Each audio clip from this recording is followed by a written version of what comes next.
Hello बच्चों, hello and welcome back students. कैसे हैं आप लोग बच्चों?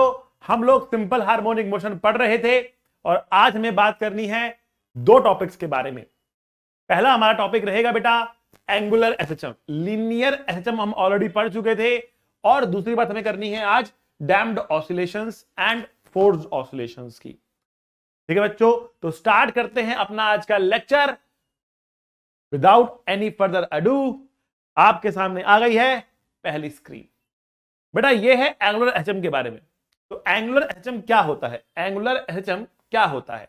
जब एंगल की टर्म्स में बात होने लगे तो उसको हम कहते हैं एंगुलर एचएम।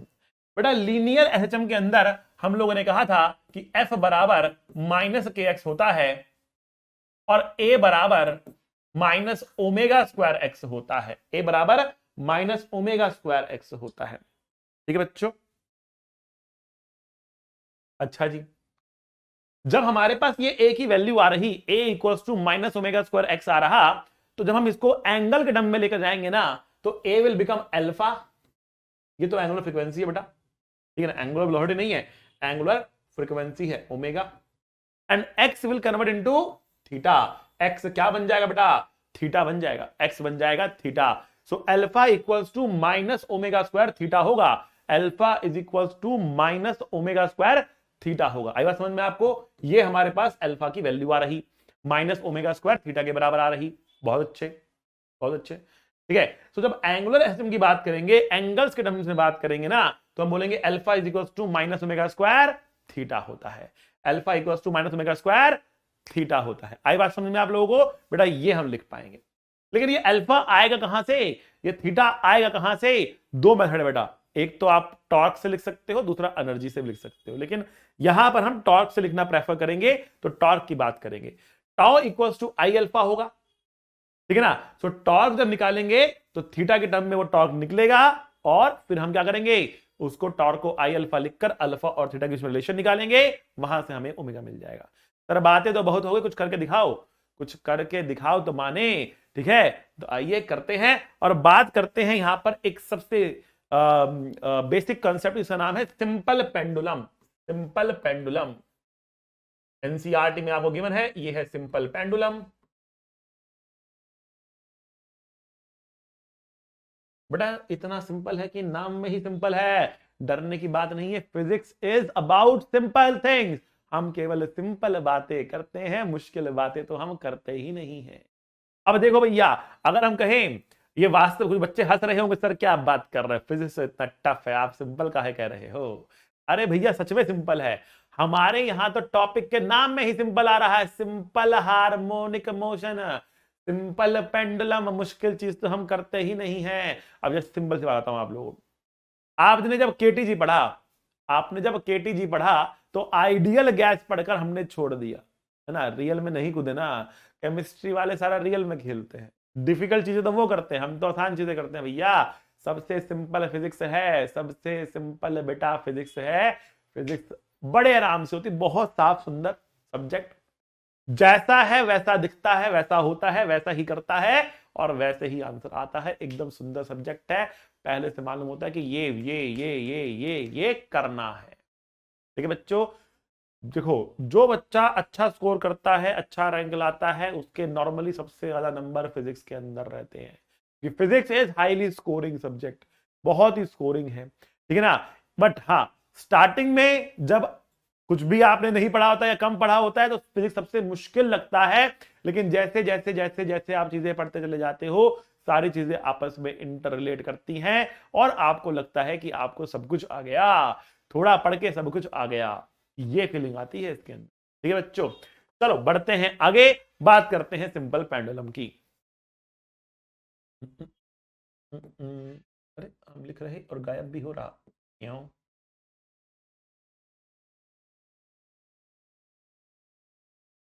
यहां पर है गोला, ठीक है? हम कह रहे कि ये लेंथ एल है, इसका मास कुछ एम है और ये रहा हमारा एंगल थीटा। ठीक है, थीटा एंगल हमारे पास ये रहा। तो तो बेटा सबसे पहले मीन पोजीशन क्या होगी, तो आप कहेंगे मीन पोजीशन वो होगी जब ये एकदम बॉटम मोस्ट पॉइंट पर रहा होगा, जब ये ऐसे रहा होगा तो बढ़िया वो मीन पोजीशन रही होगी। अब मैंने इसको डिस्प्लेस किया थीटा एंगल से, तो कहां डिस्प्लेस किया, इस तरफ ऐसे डिस्प्लेस किया हमने, इस डायरेक्शन में। इसको आप क्लॉकवाइज सेंस भी कह सकते हो, we have displaced it in the clockwise direction. जब आप इसके ऊपर टॉर्क लिखने जाओगे ना बच्चा, तो देखो यहां पर लगाओगे mg, ओडी बाबा, ठीक है, यहां लगाओगे टेंशन, यहां लगेगी टेंशन, कुछ ऐसे लगेगी टेंशन, यहां पर ऐसे ऐसे टेंशन लगेगी कुछ टी, mg आ रहा और टी आ रहा, mg आ रहा और टी आ रहा। अच्छा जी, अब देखो ठीक, अब हम कह रहे हैं कि अगर ये एंगल थीटा है तो भैया ये एंगल भी थीटा ही है। ठीक, अब हमें क्या करना है, देखो हमको यहां पर ये करना है कि हमको यहां पर टॉर्क निकालना है mg और t का अबाउट द हिंज पॉइंट, इस पॉइंट के अबाउट टॉर्क निकालना है। ठीक, तो अब देखो t तो खुद इस पॉइंट से पास कर रहा है, तो t का टॉर्क तो बेटा 0 हो गया और mg का टॉर्क आएगा। But how to write torque, torque लिखते कैसे हैं बच्चों, तो देखो टॉर्क लेने का तरीका होता है कि आप फोर्स की लाइन को एक्सटेंड कर दो और उसके ऊपर परपेंडिकुलर ड्रॉप कर दो, ये आर परपेंडिकुलर हो गया। तो टॉर्क होता है force that is mg into r perpendicular, into r perpendicular, ऐसे लिखते हैं टॉर्क को।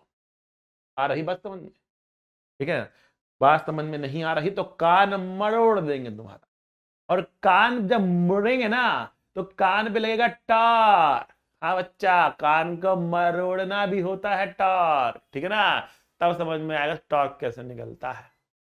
कान को मरोड़ देंगे तब समझ में आएगा टॉर्क कैसे निकलता है, ठीक है ना।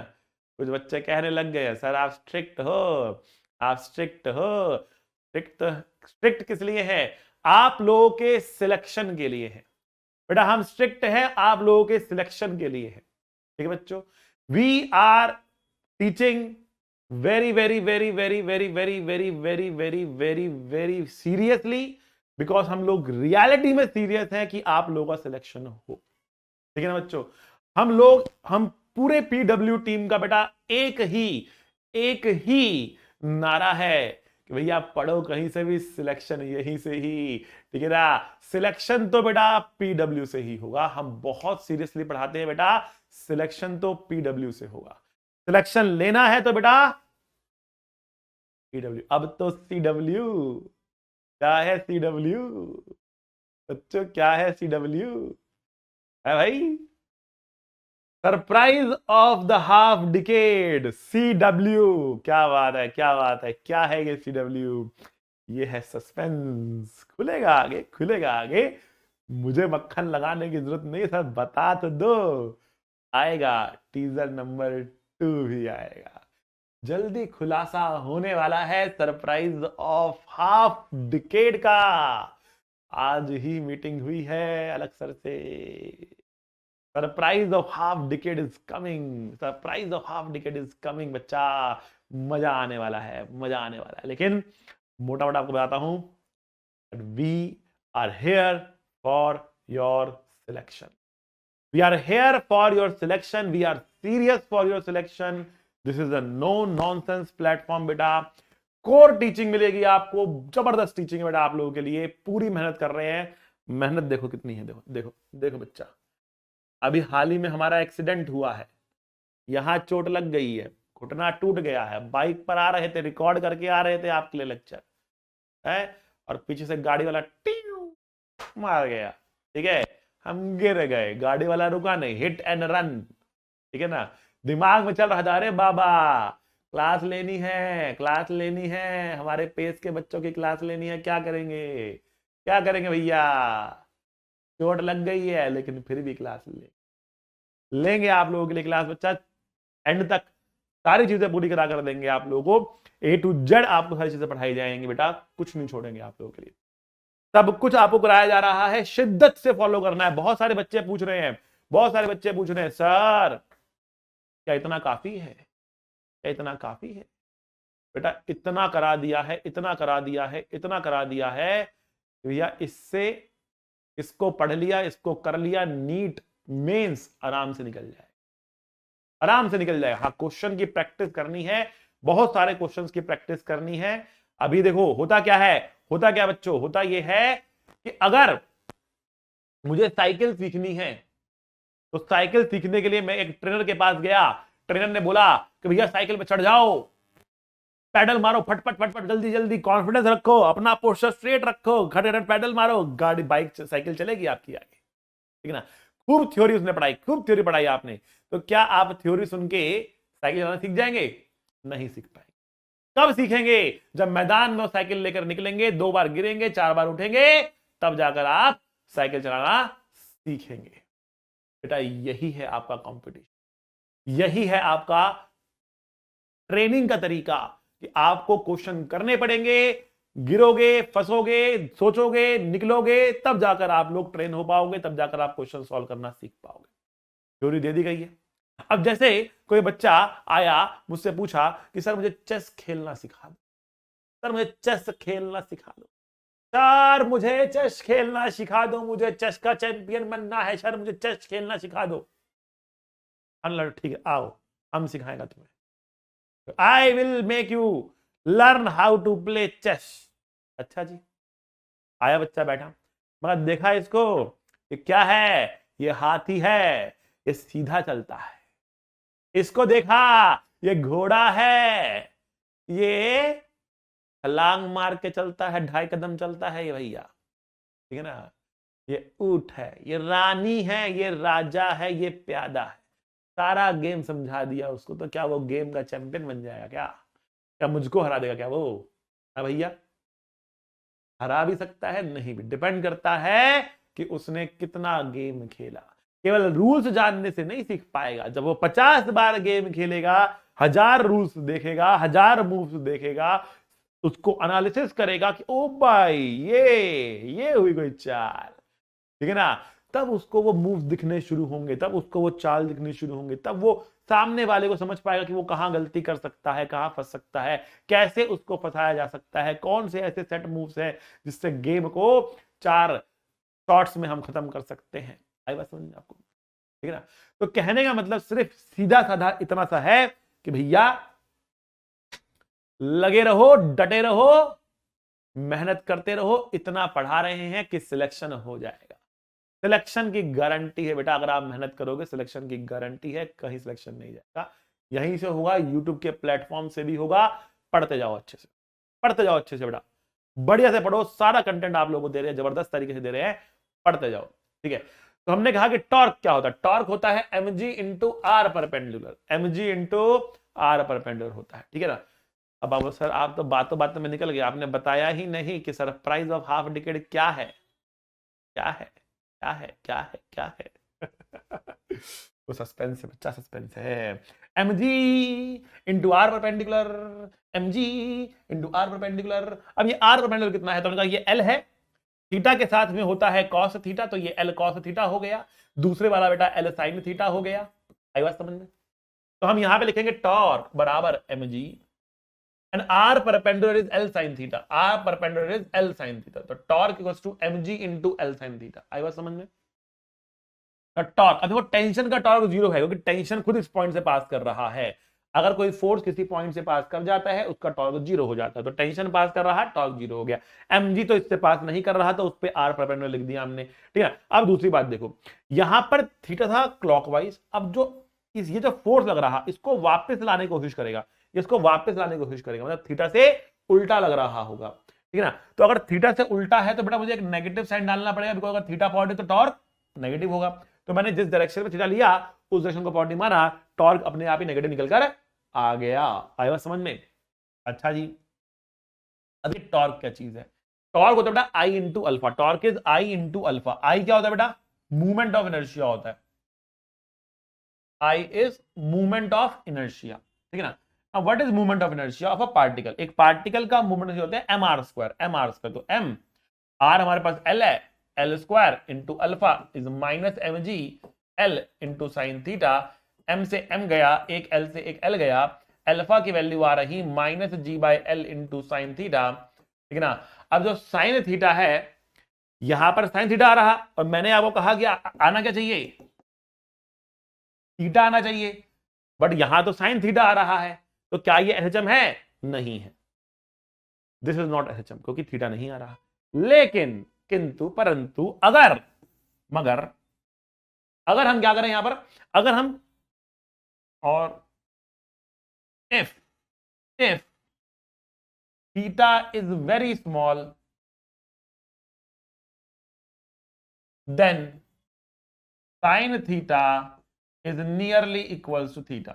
अगर थीटा बहुत छोटा है तो साइन थीटा लगभग थीटा के बराबर है। अगर थीटा बहुत छोटा है तो साइन थीटा लगभग थीटा के बराबर है। ठीक है, अब क्योंकि साइन थीटा लगभग थीटा के बराबर है तो हमने साइन को थीटा से रिप्लेस कर दिया, और जब हम इसे कंपेयर करेंगे तो ओमेगा स्क्वायर की वैल्यू जी बाई एल आ जाएगी और ओमेगा की value under root of G by L आ जाएगी। ओमेगा की value under root of G by L आ जाएगी। ठीक है ना, अब क्योंकि ओमेगा की value under root of G by L है तो टाइम पीरियड लिखा जाएगा 2 pi by omega, it means 2 pi under root of L by जी। ये हमारा टाइम पीरियड आ गया। पूरा टाइम पीरियड है 2 pi root L by G, time period है 2 pi root L by G. अब ये आंसर जो है ना, it depends on G, it depends on G. भैया ये जी पर डिपेंड करता है, ये जी पर डिपेंड करता है। अब क्योंकि ये जी पर डिपेंड करता है तो हम क्या कह सकते हैं, हम यहां पर ये बोल सकते हैं, क्योंकि ये आंसर जी पर डिपेंड कर रहा तो हम यहां पर ये कह सकते हैं कि देखो मुन्ना, देखो ध्यान से देखो, आराम से देखो, प्यार से देखो, बढ़िया से देखो। हम यहां पर ये बोल सकते हैं कि क्योंकि यहां से जी पर डिपेंड कर रहा है, हम ये कह सकते हैं कि अब अगर आप अर्थ पे हो तो आपको जी अर्थ लेना होगा, अगर आप मून पे हो तो आपको जी मून लेना पड़ेगा। दैट मींस टाइम पीरियड की अगर बात करें तो यहां पर टाइम पीरियड होगा 2 pi under root of L by G moon, यहां पर टाइम पीरियड होगा 2 pi under root of L by G earth. यही नहीं, अगर आप लिफ्ट में चले गए जो कि ऊपर जा रही है ए एक्सेशन से, तो टाइम पर लेना पड़ेगा आपको 2 pi under root of L by g effective, और जब ये लिफ्ट ऊपर जाती है तो इफेक्टिव जी बढ़ जाता है, लिखेंगे 2 pi under root of L by G plus A, L by G plus A. ठीक है, जब हमारे पास ये लिफ्ट है और ये नीचे आ रही ए एक्सेशन से, ये नीचे आ रही ए एक्सेशन से, तो इसमें इफेक्टिव जी घट जाएगा और टाइम पीरियड का फॉर्मूला आएगा 2 pi under root of L by G minus A, L by G minus A आएगा। Time period is 2 pi under root of L by G minus A आएगा। इसमें जी इफेक्टिव बेटा जी minus ए होगा, इसमें जी effective जी plus ए हो जाएगा। आया बात समझ में, डिफरेंस समझ में आ रहा है आपको, यहाँ पे जी प्लस ए, वहां पर जी माइनस ए। और अगर हम कह रहे हैं कि हमारे पास जो ये कार है ये आगे जा रही ए एक्शन से, तो इसमें ये पीछे आएगा कुछ इस प्रकार से। ठीक है, और इसमें जो जी इफेक्टिव होगा वो under root of ji square plus a square हो जाएगा। सारी बता रखी है आपको। इसमें क्या जी बेसिकली लिखते कैसे, देखो जिसको नहीं याद है, जिसका शॉर्ट टर्म मेमोरी लॉस हो गया है, पढ़ के भूल गए हैं, बच्चे क्या करते हैं, बच्चे कहते हैं नेकी कर दरिया में डाल, नेकी कर दरिया में डाल। वो क्या करते हैं भैया, पढ़ते हैं और भूल जाते हैं। नेकी कर दरिया में डाल का मतलब है पढ़ और भूल जा। तो बच्चे यही करते हैं, बच्चों का फेवरेट काम यही है, पढ़ो और भूल जाओ, पढ़ो और भूल जाओ, पढ़ो और भूल जाओ। ठीक है, ऐसा नहीं करने का, ऐसा करोगे बहुत दिक्कत हो जाएगी, तो ऐसा नहीं करने का। ठीक है ना, तो हम यहाँ पे क्या करें, यहाँ पे टाइम पे आएगा 2 pi root L by g effective क्या होगा बेटा, जी इफेक्टिव होता है g vector minus a vector. मतलब हम क्या करते हैं, हम एक्सलेरेशन को उल्टा कर माइनस करते हैं या एक्सेलेरेशन को सब्ट्रैक्ट करते हैं। सब्ट्रैक्ट करने का मतलब ही है उल्टा कर माइनस करना। तो हम क्या करते हैं, यहां पर हम उल्टा करके माइनस करते हैं या फिर सब्ट्रैक्ट करते हैं किसको, ए को। ठीक है, तो ए जा रहा था राइट में, इसको उल्टा करके ऐड किया लेफ्ट में, जी था नीचे, जी था नीचे। तो अब हमने ए ऐसे ऐड करा, जी था ऐसे, जी इफेक्टिव होगा ऐसे। कितना होगा बढ़िया, ये होगा under root of ji square plus a square. तो ये टेढ़ा हो जाएगा और ये इस तरीके से ऑसिलेट करेगा। और जो इसका टाइम पीरियड होगा ना, टाइम पीरियड होगा 2 pi under root of L by under root of ji square plus A. आ रही बात समझ में बच्चा आप लोगों को, बहुत भोकाली क्वेश्चन है अब आ रहा आपके सामने, भोकाल क्वेश्चन आ रहा है, लल्लन टॉप क्वेश्चन आ रहा है, ध्यान से देखिएगा। ठीक है, बड़ा ही जबरदस्त जबरदस्त जोरदार मजेदार शानदार क्वेश्चन आपके सामने आ रहा, जोरदार मजेदार शानदार क्वेश्चन आपके सामने आ रहा। स्मूथ है,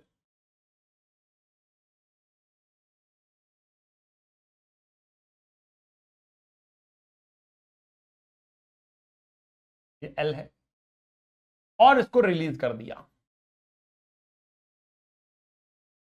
रिलीज करने के बाद इस सिंपल पेंडुलम का टाइम पीरियड कितना होगा। ये एंगल थीटा है, इसको छोड़ दिया गया, स्मूथ है ये। तो हम जानना चाह रहे हैं, ये लाइट है, बहुत ज्यादा हैवी नहीं है, बॉक्स हैवी है, तो बॉक्स अपना अपनी मदमस्त रफ्तार से चलेगा। तो क्वेश्चन ये है, find time period of simple pendulum.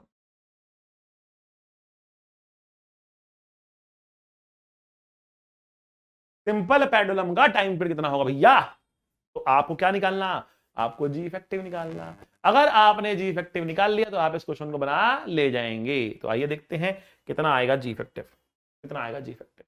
तो हमने कहा कि देखो, जब किसी ऑब्जेक्ट को यहां रखा जाता है, उसकी जो एक्सेलरेशन होती है वो होती है जी साइन थीटा, है ना भाई।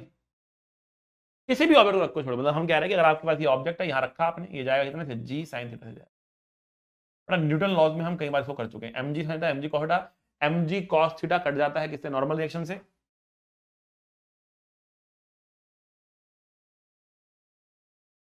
बचता है एम जी साइन थीटा, जिसको जी से डिवाइड करते हैं, जी साइन हमारी एक्सेलरेशन निकल के आती है।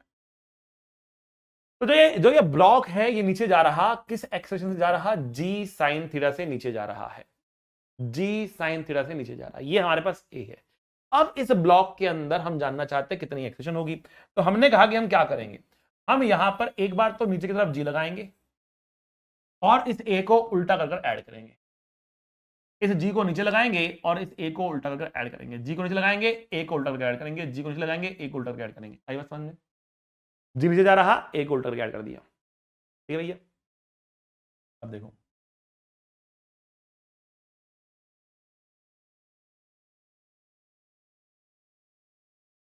इस जी के होंगे दो कंपोनेंट, इस जी के होंगे दो कंपोनेंट। हम कह रहे हैं कि ये जी है, ये एंगल हम कह रहे 90 है, तो ये 90 माइनस थीटा हो गया, तो ये वाला एंगल थीटा हो गया। अब क्योंकि ये वाला एंगल थीटा हो गया, क्योंकि वाला एंगल थीटा हो गया, इससे जो ये वाला कंपाउंड आने वाला ना जी का, बेटा ये होगा जी कॉस थीटा, और जो ये कंपाउंड आएगा बेटा कितना आएगा, जी साइन थीटा आएगा। जी कॉस थीटा, जी साइन थीटा, जी कॉस थीटा, जी साइन थीटा। ये बात समझे। अब ए को उल्टा करके ऐड करा हमने, अब ए कितना, जी साइन थीटा था ना, तो इसकी वैल्यू है जी साइन थीटा की वैल्यू, ठीक है बच्चों। तो हम क्या कह रहे हैं कि देखो, ये वाला जी साइन थीटा और ये वाला जी साइन थीटा कट गया, कट गया ये, ठीक है। मैं फिर से रिपीट करता हूं मैंने क्या किया, वरना आप कंफ्यूज हो जाओगे, सर ये इतने सारे जी साइन थीटा कहां से आ रहे हैं। देखो, जो ये वाला जी साइन थीटा मैंने लिखा, ये इस ब्लॉक की एक्सेलरेशन है, ये इस ब्लॉक की एक्सेलरेशन है। हमने कहा किसी भी ऑब्जेक्ट को अगर आप इंक्लाइन प्लेन पे रख के छोड़ते हो तो उसकी एक्सेलरेशन होती है जी साइन थीटा। फिर मैंने कहा कि जो जी इफेक्टिव होता है, तो जी इफेक्टिव होता है बेटा वो होता है g vector minus a vector, ये होता है, ठीक। तो जी वेक्टर ये रहा मेरा, और ए को उल्टा करके ऐड करना है, माइनस मतलब उल्टा करके ऐड करना है, तो मैंने ए को उल्टा करके ऐड कर दिया, इस ए को उल्टा करके ऐड कर दिया। तो ये तो मेरा ए आ गया, जिसकी वैल्यू भी कितनी है, जी साइन थीटा है, और ये मेरा जी आ गया। अब हमने इस जी के दो टुकड़े कर दिए, एक टुकड़ा ये रहा, एक टुकड़ा ये रहा। तो ये टुकड़ा है जी कॉस थीटा और ये टुकड़ा है जी साइन थीटा। अब ये वाला जी साइन थीटा और ये वाला ए कट गया, ये वाला जी साइन थीटा और ये वाला जी थीटा कट गया, ये वाला जी को खाली बच रहा, ठीक है। ये तो ब्लॉक की एक्सप्रेशन है, बट ये और ये वाले जी साइन कट गए और ये जी कोड़ा बच गया, तो यही मेरा जी इफेक्टिव है, यही मेरा जी इफेक्टिव है। आ रही बात समझ, ठीक है। ओके भैया, तो टाइम पीरियड कितना होगा बेटा, बहुत जबरदस्त क्वेश्चन है, इसको ध्यान से देखना। 2 pi under root of L by g effective, जिसकी वैल्यू कितनी आ रही, जी कॉस थीटा। बेटा इसको आंसर को ही चाहे तो याद कर लो, बहुत इंपॉर्टेंट क्वेश्चन है, आपके सामने आ चुका। 2 pi root of L by g cos theta is the answer. 2 pi root of L by g cos theta is the answer. इस तरीके से आपको टाइम पीरियड निकालना पड़ता है एंगुलर एसिज्म के केस में, समझ गए। चलो, एंगुलर एसिज्म का एक और एग्जांपल है जिसको हम बोलते हैं फिजिकल पेंडुलम। क्या बोलते हैं बेटा, फिजिकल पेंडुलम बोलते हैं, ठीक है। फिजिकल पेंडुलम बोलते हैं इसको, तो हम बात करते हैं फटाफट फिजिकल पेंडुलम की। फिजिकल पेंडुलम और सिंपल पेंडुलम में डिफरेंस क्या है बेटा। फिजिकल पेंडुलम में हम एक रिजिड ऑब्जेक्ट लेते हैं और इस ऑब्जेक्ट को हम एक पॉइंट पर हिंज कर देते हैं, और अब ये उस पॉइंट के अबाउट ऑसिलेट करता है, आगे पीछे इस तरीके से ऑसिलेट करते हैं, जू जू जू जू जू जू ऑसिलेट कर रहा है, ठीक है। इस पॉइंट पे मैंने इसको हिंज कर दिया, ठीक। अब सबसे पहली बात, अगर मैं किसी भी पॉइंट पर किसी भी ऑब्जेक्ट को हिंज करता हूं तो क्या होता है, ठीक है ना। तो भैया ये इस पॉइंट के नीचे यहां कहीं पर सेंटर मास रहता है, इसका सेंटर मास यहां कहीं पर रहता है। आ रही बात समझ में। अब किस चीज को मैं आपको हिंज करके दिखाऊं, अपने फोन को दिखाता हूं, चलो देखो बच्चों, मैंने अपने फोन को इस तरीके से पकड़ा, थोड़ा पास में आते हैं, आपके नजदीक आते हैं और देख, चलो भाई, मैंने अपने फोन को इस तरीके से पकड़ा और छोड़ दिया। छोड़ने पर क्या हुआ, आप देखो, यहां से देखो क्या हुआ, जो सेंटर ऑफ मास है इसका यहां कहीं पर, वो इस वाले पॉइंट के एकदम नीचे आ रहा, इस वाले पॉइंट के एकदम नीचे आ रहा, ठीक है ना। अगर हम इस वाले पॉइंट पे पकड़ के छोड़ देते हैं इसको, तो ऐसे हो जाएगा, सेंटर ऑफ मास इस पॉइंट के नीचे रहेगा। अगर मैं यहां से पकड़ के छोड़ दूं तो ऐसे हो जाएगा, सेंटर ऑफ मास इस पॉइंट के नीचे रहेगा। अगर मैं इस पॉइंट पर पकड़ के छोड़ दूं तो क्या होगा, सेंटर ऑफ मास इस पॉइंट के नीचे रहेगा। आ रही बात समझ में, ये है आपकी क्लियर विजुअलाइजेशन, ठीक है। तो हम कह रहे हैं सेंटर ऑफ मास जो है वो इस पॉइंट के नीचे रहने वाला है, रहने वाला है, ठीक भैया। तो सेंटर ऑफ मास हमारे पास यहां पर आ गया, इस पॉइंट के एकदम बीच नीचे आ गया, ठीक है। कब नीचे आ गया, इक्विलिब्रियम में। बेटा ये है इसकी equilibrium position. Remember in equilibrium position, लिख भी देता हूं आप लोगों के लिए, इन इक्विलिब्रियम पोजीशन, इन इक्विलिब्रियम पोजीशन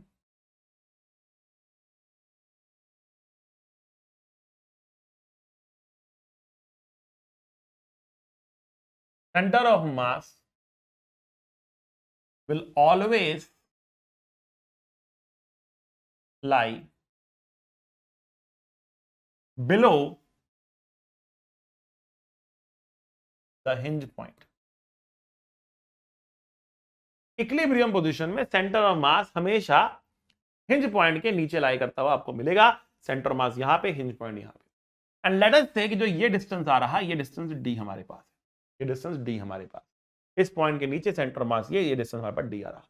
तो in equilibrium position centre of mass will always lie below the hinge point, will always lie below the hinge point. आई बात समझ में, बहुत बढ़िया। अब अगर मैं इसको हल्का हट टिल्ट करके छोड़ दूं, अगर मैं इसको हल्का हट टिल्ट करके छोड़ दूं तो it is going to oscillate, ठीक है।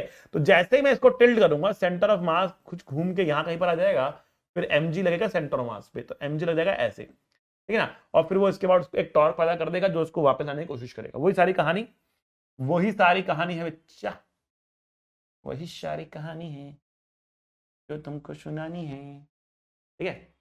अच्छा भाई, तो हम कह रहे हैं कि हमने इसको टिल्ट करके छोड़ा तो ये वापस भागने की कोशिश कर रहा है, टिल्ट करके छोड़ा तो ये वापस भागने की कोशिश कर रहा है, ठीक है भाई। हाँ जी। तो अब हम कह रहे हैं कि भैया जो इसका टाइम पीरियड आएगा वो कितना आएगा, ठीक। तो वही सारी कहानी जैसे सिंपल पेंडुलम को किया, बिल्कुल वैसे इसको करते हैं। आंसर कितना आता है, 2 pi under root I hinge by m g d. क्या क्या लिख दिए हो, ये समझ नहीं आ रहा। तो भैया जहां से देखो, टी का मतलब टाइम पीरियड, 2 का मतलब दो, दो ठो, ये क्या है पाई 3.14 अंडर रूट है ये। आई हिंज का मतलब क्या, movement of inertia about the hinge point. M क्या है, mass of the object. G क्या है, acceleration due to gravity. D क्या है, डी इंपॉर्टेंट है यहां पर, ये डी है डिस्टेंस बिटवीन, डी है distance between hinge point and centre of mass. Distance between hinge point and centre of mass. आई बात समझ में। what is d? d is the distance between hinge point and center of mass। very clear, remember this, ठीक है। बहुत important बात है। Sir कोई क्वेश्चन भी करा दो। अरे भैया क्वेश्चन के बिना हम बात नहीं करते हैं, क्वेश्चन तो कराएंगे। क्वेश्चन इज वेरी इंपॉर्टेंट, तो let us do a question. Question question question कैसे करेंगे हम क्वेश्चन क्वेश्चन। आप पढ़ाते हैं, सब कुछ समझ में आता है, लेकिन क्वेश्चन बनता नहीं। क्या करूं मैं, क्या करूं, क्या करूं, क्या करूं। अरे भैया मेहनत करो और क्वेश्चन लगाओ, सॉल्व क्वेश्चन पढ़ो, सॉल्व क्वेश्चन पढ़ो, देखो क्या गलती कर रहे हो, ठीक है ना। सॉल्व क्वेश्चन लिया आपने, सीधा उसका आंसर नहीं करना, आंसर देखना नहीं है, ठीक है ना। सॉल्व क्वेश्चन लिया आपने, पहले खुद से उसका सोल्यूशन बनाओ। सोल्यूशन मत देखो, सोल्यूशन छुपा लो, खुद से उसका सोल्यूशन बनाओ, ठीक है। जो सोल्यूशन आप बनाओगे फिर उसके बाद आंसर मैच करो। अगर आंसर मैच नहीं करा तो उसका सोल्यूशन देखो और कंपेयर करो कि वो क्या कर रहा था और आप क्या कर रहे थे, और ट्राई टू थिंक कि आप क्या गलत कर रहे थे। आप क्या गलत कर रहे थे, ये बहुत जरूरी है, ये जानना बहुत जरूरी है बच्चा। प्रॉब्लम यही है कि आप ये सोचते ही नहीं। सबसे बड़ी गलती, अरे भैया समझाना पड़ेगा आप लोगों को, ऐसे मानोगे। देखो बंदा, आधे लोग सिलेक्शन इसलिए नहीं ले पाते हैं क्योंकि वो पढ़ाई गलत तरीके से करते हैं। पढ़ाई गलत तरीके से करते हैं। कैसे सर, गलत तरीके से कैसे करते हैं? बच्चा सॉल्यूशन पढ़ता रहता है, खुद से करता नहीं। खास तौर से मेडिकल का बच्चा, उसको किताबें पढ़ने में मजा आता है, क्वेश्चन लगाने में मजा नहीं आता। थ्योरी थ्योरी करता रहता है, क्वेश्चन करता नहीं। करता है तो सॉल्व, और वो भी खुद से नहीं करता, केवल सॉल्यूशन पढ़ता है। सॉल्यूशन पढ़ा, अरे हाँ सही तो है, अरे हाँ सही बात तो है, ऐसे ही तो होगा, सही बात तो है, वाह वाह वाह क्या सॉल्यूशन है, मजा आ गया, मजा आ गया। अरे भैया ऐसे तैयारी नहीं, आप लोगों को खुद से सॉल्यूशन बनाने पड़ेंगे। अगर आप मान लो एक जिम में गए बॉडी बनाने के लिए, एब्स बनाने के लिए, बॉडी बनाने के लिए जिम्स में चले गए, जिम में चले गए, है ना। Oh my God, so so big gym, ठीक है ना। अब आप देख रहे हो वहां पर आगे डंबल रखे, डंबल्स रखे। आपने इंस्ट्रक्टर को बुलाया, इंस्ट्रक्टर भाई साहब इधर आइए, जरा हमको 10 kg का डंबल उठा के दिखाइए। इंस्ट्रक्टर दिखा रहा है, फटाफट उठा रहा है, कोई दिक्कत वाली बात नहीं, खड़ैक खड़ैक खड़ैक खड़ैक खड़ैक। गुड सर, 20 kg वाला उठा के दिखाना। जी आ रही है। इंस्ट्रक्टर आया, उठाया 20 kg, अरे बाबा उठा रहा है, अच्छा सर ये तो कोई भी उठा लेगा। सर एक काम करिए, 100 kg वाला डेड लिफ्ट करके दिखाइए, 100 kg का ना डेड लिफ्ट करके दिखाइए। अच्छा बच्चा, करता हूं। बेल्ट लेकर आया, बेल्ट लगाई, चालू, उठाया उसने, ठीक है ना। और वाह सर वाह, गजब सर, यू आर सर जबरदस्त सर, वेरी गुड सर। आप लोगों ने तालियां बजाई, घर चले गए। अब सुबह उठ के आप देख रहे हो बॉडी नहीं बन रही है। सर आप सब जब करते हो तब तो सर सब समझ में आता है कि कैसे उठाना है उसको, कि सर बॉडी हमारी बन नहीं रही है। हम तो सर पूरी क्लास आपकी देखी सर, हमने आपको पूरे दिन डंबल उठा देते हुए देखा, हमारी बॉडी नहीं बन रही है सर, है ना। ऐसा करते हो ना आप लोग, हैं? अरे भैया अगर आपको आपकी बॉडी बनानी है तो आपको डंबल उठाने पड़ेंगे। इंस्ट्रक्टर तो बस आपको ये बता सकता है कि आपके लिए कौन सा डंबल सही है, आपको डंबल उठाने की टेक्निक क्या यूज करनी है, कमर सीधी रखनी है कि सांस लेना है कि सांस छोड़ना है कि आगे झुकना है कि पीछे उठना है। इंस्ट्रक्टर तो इतना बता सकता है, थोड़े बहुत डंबल्स उठा के दिखा सकता है, लेकिन जब तक आप खुद डंबल्स नहीं उठाओगे तो क्या आपकी बॉडी बन जाएगी क्या भाई? नहीं बनेगी। तो जब तक आप क्वेश्चन केवल पढ़ते रहने से, केवल पढ़ते रहने से क्वेश्चन सॉल्व नहीं होंगे। तरीका क्या है, पढ़ना बंद करो, क्वेश्चन करना चालू करो। That's the right way. जितने चैप्टर मैंने करा दिए हैं उसके ऊपर कितने क्वेश्चन लगा लिए हैं आपने? हर चैप्टर पे कम से कम 200-250 क्वेश्चन लगाओ बच्चा, तब मजा आएगा। हर चैप्टर पे कम से कम 200-250 क्वेश्चन लगाओ। अगर आप नीट लेवल के हो तो बेटा नीट लेवल पे लगाओ, अगर आप मेंस के लिए कर रहे हो तो मेंस के लिए लगाओ, अगर आप एडवांस की तैयारी कर रहे हो तो एडवांस के लेवल के लगाओ। थ्योरी इतनी ही है बेटा, ऐसा नहीं होता कि मेडिकल के बच्चे को न्यूटन लॉ हम अलग बता रहे हैं, इंजीनियरिंग के बच्चे को न्यूटन लॉ हम अलग बता रहे हैं, एडवांस के बच्चे को हम न्यूटन लॉ अलग बता रहे हैं, ओलंपियाड के बच्चे को हम न्यूटन लॉ अलग बता रहे हैं, नहीं।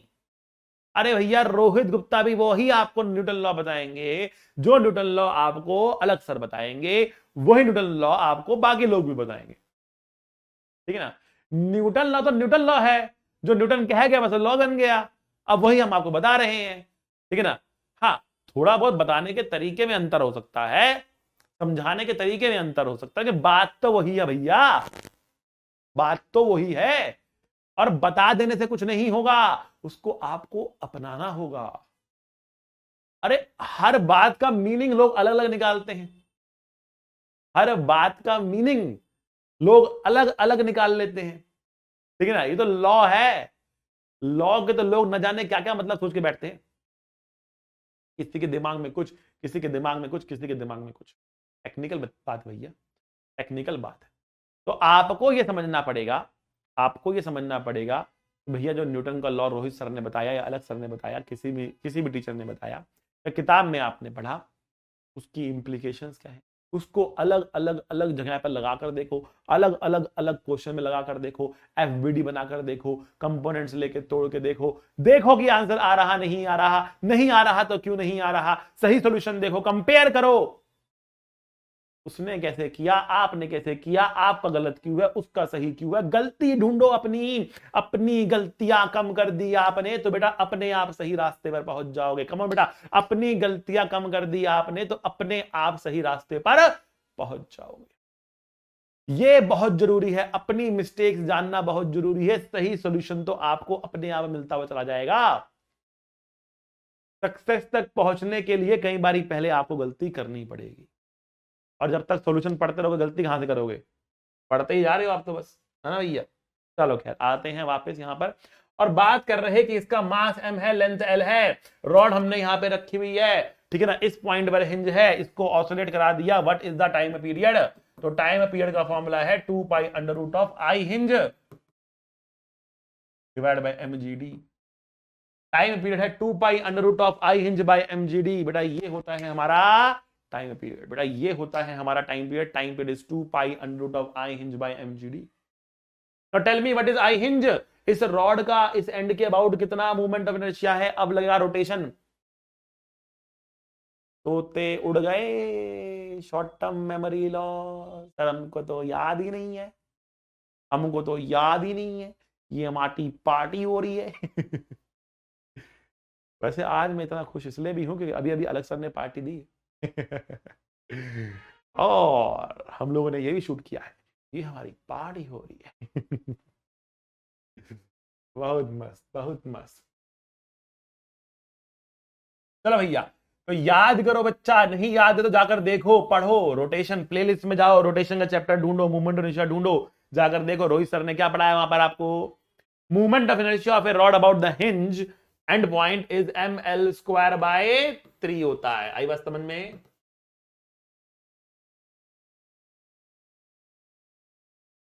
डी क्या लिखेंगे, कमेंट करके बताओ what is d, tell me in the comments कि डी की वैल्यू कितनी लेंगे आप। इस फॉर्मूले में बेटा डी की वैल्यू कितनी आएगी बताओ फटाफट। तो बेटा डी जो है वो एल नहीं है, डी एल नहीं है भैया, डी एल नहीं है। डी क्या है, सेंटर ऑफ मास और हिंज के बीच का डिस्टेंस, सेंटर ऑफ मास और हिंज के बीच का डिस्टेंस है। तो बेटा जो ये डिस्टेंस है ना, ये एल बाय 2 है। This distance is L by 2, ये डिस्टेंस एल बाय 2 है बच्चा। इस डिस्टेंस को हम लिखेंगे एल बाय 2 के बराबर। एम से एम कटा, एल से एल कटा, तो 2l bye 3g under root 2 पाई, ये हमारा आंसर आ रही बात समझ में, क्लियर हुआ कुछ। तो सारा खेल है आपको आई हिंज निकालना है और आपको डी निकालना है, ये दो बातें आपने निकाल डाली तो लाइव जिंगालाला हो गई, ठीक है। चलो बच्चा एक क्वेश्चन दे रहा आप लोगों को, कमेंट में इसका आंसर लिख के बताएंगे मुझे फटाफट। डिफिकल्ट क्वेश्चन है, हल्के में नहीं लेना, हल्के में लेकर अपना आंसर दे दिया। क्वेश्चन को कभी हल्के में नहीं लेने का, खास तौर से आरजी सर के क्वेश्चन को, हमारे क्वेश्चन को कभी हल्के में लेने की गलती नहीं करने का। मास एम लेंथ एल हिंज इस पॉइंट के अबाउट, ठीक है। हम क्या जानना चाहते हैं इस क्वेश्चन के थ्रू, हम क्या जानना चाहते हैं, time period. What is the time period here, small oscillation का टाइम पीरियड कितना होगा, that's what we wanted to know. बहुत बढ़िया, देखो बच्चा दो, इस पॉइंट के अबाउट ऑसिलेशन हम करा रहे हैं, टाइम पीरियड निकालना चाह रहे हैं, ठीक है। तो टाइम पीरियड के लिए हमें बार बार उसको ऑसिलेट कराकर और टॉर्क निकालकर सब सब कुछ करने की जरूरत नहीं, हमारे पास फॉर्मूला है डायरेक्ट। फॉर्मूला क्या है, 2 pi divide under root I hinge divide by mgd, ठीक है बच्चों। फटाफट बेटा पॉज करो, 5 मिनट ले लो, पॉज करके बेटा 5 मिनट ले लो, फटाफट इसका सोल्यूशन करो और इसका आंसर कमेंट बॉक्स में लिखकर मुझे बताओ क्या आंसर आने वाला है इसका। फटाफट बताओ इसका आंसर क्या आने वाला है, जल्दी से बच्चा लोग। गोली की रफ्तार से, गोली की रफ्तार से मुझे इसका आंसर बताओ कि व्हाट इज इट्स आंसर बेटा, व्हाट इज इट्स आंसर, तुरंत बेटा गोली की रफ्तार से।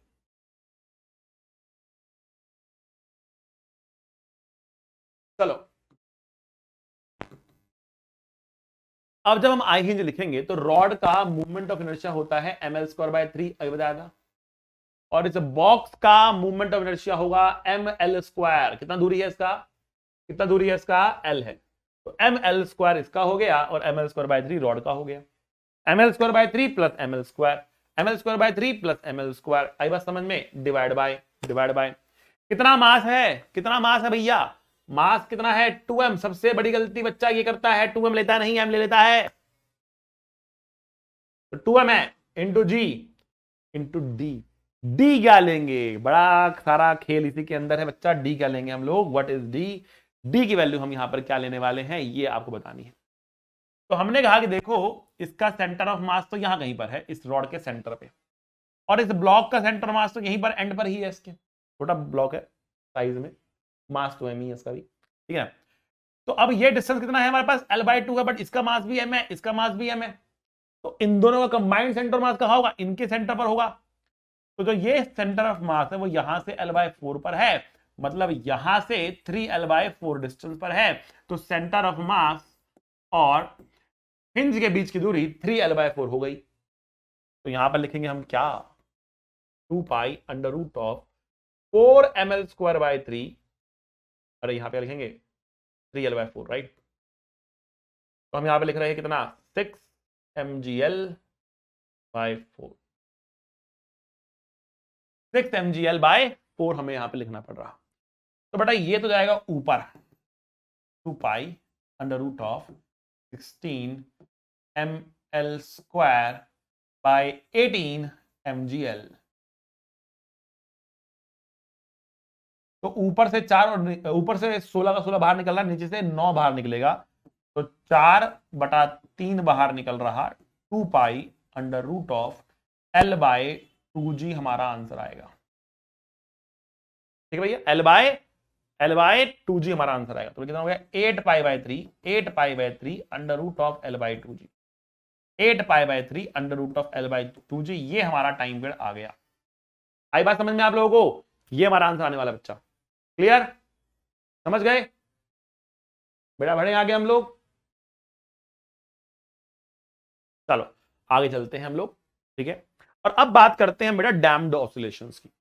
अभी तक जो हमने बातें करी ना बेटा, उसके अंदर क्या था, उसके अंदर हमारा जो ऑसिलेशन हो रहा था ना, उसमें डैम्पिंग नहीं थी, ठीक है ना। अब यहां पर एक डैम्पिंग भी आने वाली जो उसको रोकने की कोशिश करेगा, ड्रैग फोर्स बेसिकली। तो जो भी डैम्पिंग होगी क्या होगा, F बराबर -kx - bv, ऐसे लिखा जाता है।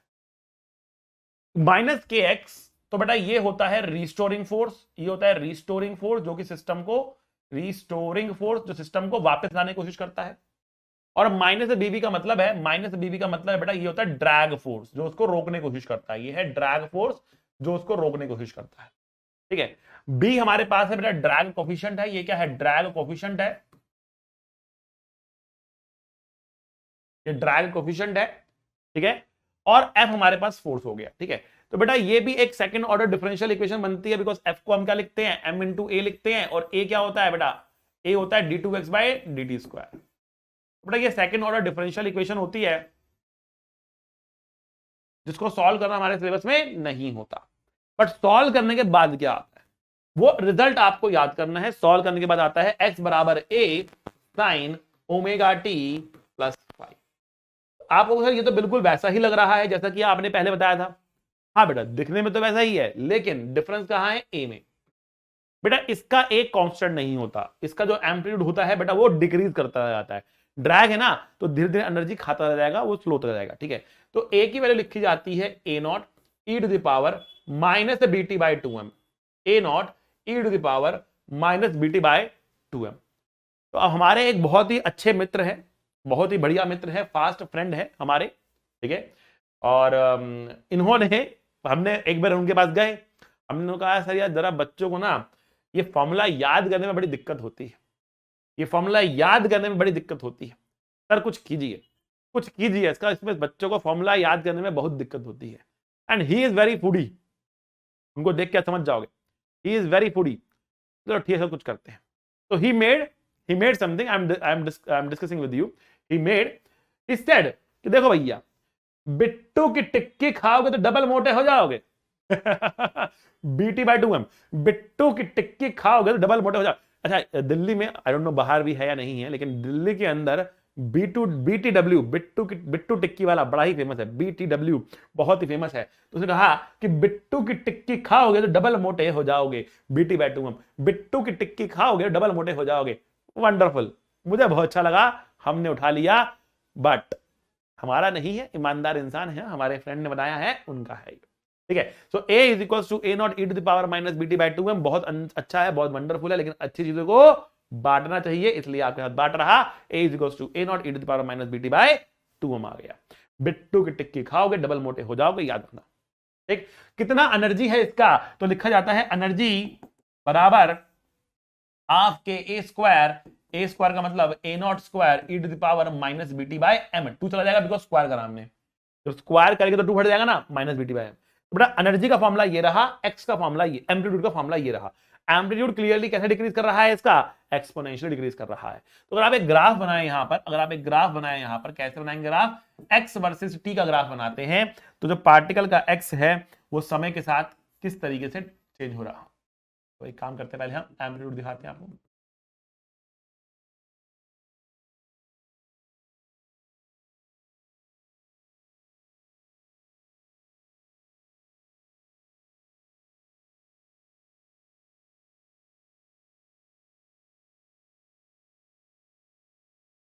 तो जो ये हमने पिंक कलर से दिखाया है, ये है इसका एम्पलीट्यूड जो कंटिन्यूअसली चेंज होता जा रहा है, और इसकी जो वैल्यू है बेटा ये है a equal to a0 e⁻⁻bt/2m। ठीक है, आप देख रहे हो ये डिक्रीज करता हुआ चला जा रहा है। अब यहां पे सर क्वेश्चन कैसे आएगा, क्वेश्चन कैसे आएगा, तो जो सबसे मेजर इंपॉर्टेंट क्वेश्चन जो पूछा जाता है वो पूछते हैं, find the time, find the time in which find the time in which amplitude decreases to half। Amplitude आधा हो जाए कितना समय लगेगा उसको। अब एम्पलीट्यूड घट रहा है, क्लियरली ड्रैग फोर्स लग रहा है, तो हम लिख रहे हैं ए की वैल्यू है a0 e⁻⁻bt/2m है। अब ए को लिखेंगे बेटा a0/2, a0 e⁻⁻bt/2m लिखेंगे यहां पर, a0 से a0 कट गया, 1/2 e⁻⁻bt/2m लिखेंगे यहां पर, उल्टा करेंगे इसको तो बेटा यहां से हम माइनस हटा देंगे और दोनों तरफ लॉग लेंगे, log 2 बराबर log e⁻bt/2m, ये आगे आएगा bt/2m log e। बेटा log e 1 होता है तो t की वैल्यू मुझे मिल रही 2m/b log 2, that is the value of t is 2m/b into log 2। ये टाइम बहुत ही फेमस क्वेश्चन है बेटा, आता है, अच्छे से देख लो, याद कर लो, बहुत इंपॉर्टेंट तरीका है, बहुत इंपॉर्टेंट मेथड है, बहुत इंपॉर्टेंट बेटा क्वेश्चन है। ठीक है बच्चा लोग, बढ़े आगे, चले आगे। इसके बाद बात करते हैं बेटा फोर्स्ड ऑसिलेशन की, फोर्स्ड ऑसिलेशन की। अब ये क्या चीज है, फोर्स्ड ऑसिलेशन क्या होता है बेटा, देखो होता क्या है कि जब ऑसिलेशन हो रहा है, ठीक है ना, तो ऑसिलेशन कराने के लिए अगर एक सोर्स आ जाए, एक तो है कि डिस्टर्ब करके छोड़ दिया, और दूसरा है कि ऑसिलेशन कराने के लिए एक सोर्स आ जाए, तब वहां पर उसको कहते हैं एक फोर्स्ड ऑसिलेशन। इक्वेशन दिखाता हूं, एक तो भैया ये है, ये तो रिस्टोरिंग फोर्स है जो सिस्टम के अंदर पैदा होता है, एक है बीवी, बीवी क्या बेटा, ड्रैग फोर्स जो कि उस सिस्टम को रोकने की कोशिश कर रहा, plus F0 sine omega D T. अब ओमेगा डी क्या है, ड्राइविंग फ्रीक्वेंसी बोलते हैं इसको। क्या मतलब है इसका बेटा, ड्राइविंग फ्रीक्वेंसी का मतलब यह है कि हमने बाहर से एक सोर्स लगा दिया, वो सिस्टम को ड्राइव कर रहा, वो सिस्टम को चलाने की कोशिश कर रहा, ठीक है ना बेटा। इसका भी सॉल्व करने पर आता तो वही है,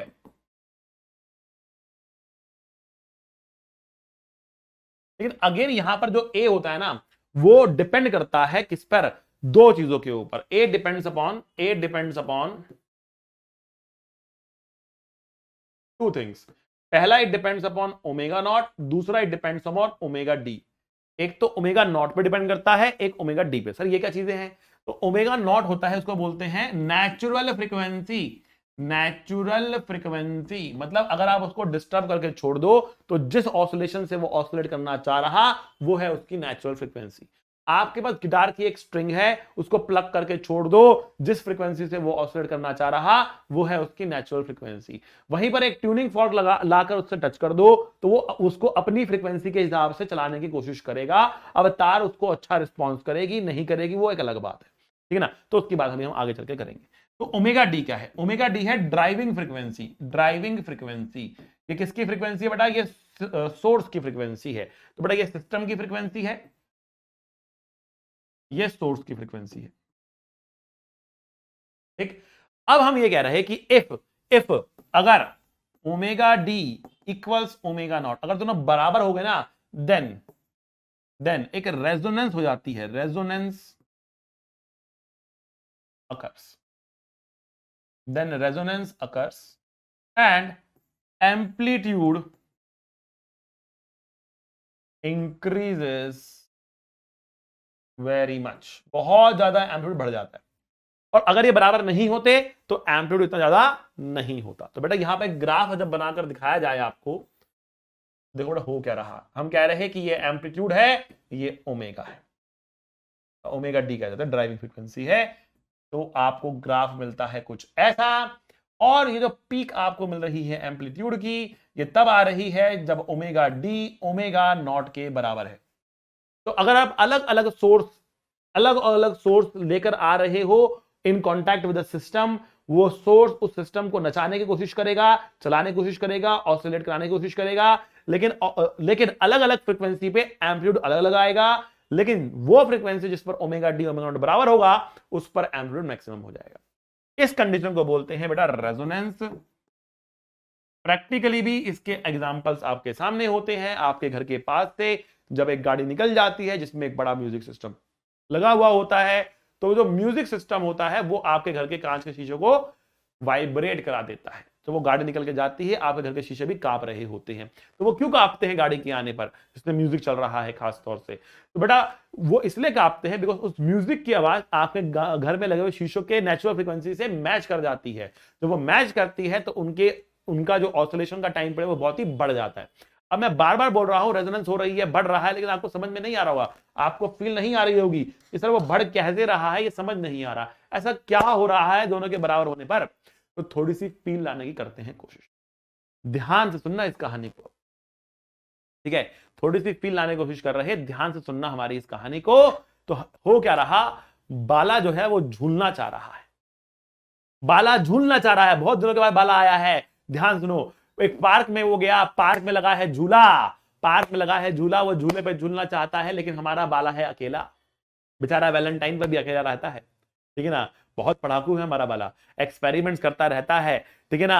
आजकल रोबोट बना रहा है, आजकल रोबोट बना रहा है। और जब वो गया, उसने कहा कि मुझे झूला झूलना है, लेकिन झुलाने वाला कोई है नहीं, झुलाने वाला कोई है नहीं। अब कैसे झूलूं मैं झूले को, झुलाने वाला कोई होता कितना मजा आता, कोई हमको झुलाता, हम आराम से झूला झूलते, कितना मजा आता। तो बाला ने क्या किया, बाला ने अपने लिए एक रोबोट बनाया। और रोबोट का क्या काम था, रोबोट आता है, धक्का मारता है, चला जाता है, फिर आता है, धक्का मारता है, फिर चला जाता है, फिर आता है, धक्का मारता है, फिर चला जाता है। आया बात समझ में? तो अब वो रोबोट बनके तैयार है, अपनी पोजीशन पे खड़ा हुआ है, बाला आके झूले में बैठ गया, रोबोट ने धक्का मारा, बाला ऊपर जा रहा, बाला ऊपर जा रहा, रोबोट चला गया, बाला ऊपर जा रहा, बाला ऊपर जा रहा, बाला अपने हाईएस्ट पॉइंट पर है, रोबोट आ गया, रोबोट ने फिर धक्का मारा, बाला है ही नहीं, बाला तो ऊपर है। रोबोट ने फिर धक्का मारा, बाला है नहीं, बाला तो ऊपर है, धक्के का कोई इंपैक्ट ही नहीं हुआ, रोबोट चला गया। अब बाला नीचे आ रहा है, बाला नीचे आ रहा है, बाला नीचे आ रहा है, रोबोट फिर से आ गया, बाला अपने बॉटम मोस्ट पॉइंट पर है, वापस जा रहा था, रोबोट आ गया, उसने वापस धक्का मार दिया। अब क्या होगा, अब क्या होगा, बाला ऐसे आ रहा, धक्का वो ऐसे मार रहा, बाला ऐसे आ रहा है, धक्का उसने ऐसे मारा। अब की बारी बाला धीरे होगा कि तेज, अब की बारी बाला धीरे हो जाएगा। जब रोबोट धक्का मारेगा ना, अब की बारी बाला धीरे हो जाएगा। मतलब क्या हो रहा, यहां पर झूला जिस फ्रीक्वेंसी से झूलना चाह रहा है और रोबोट जिस फ्रीक्वेंसी से आकर धक्का मार रहा है, वो फ्रीक्वेंसी मैच नहीं हो रही।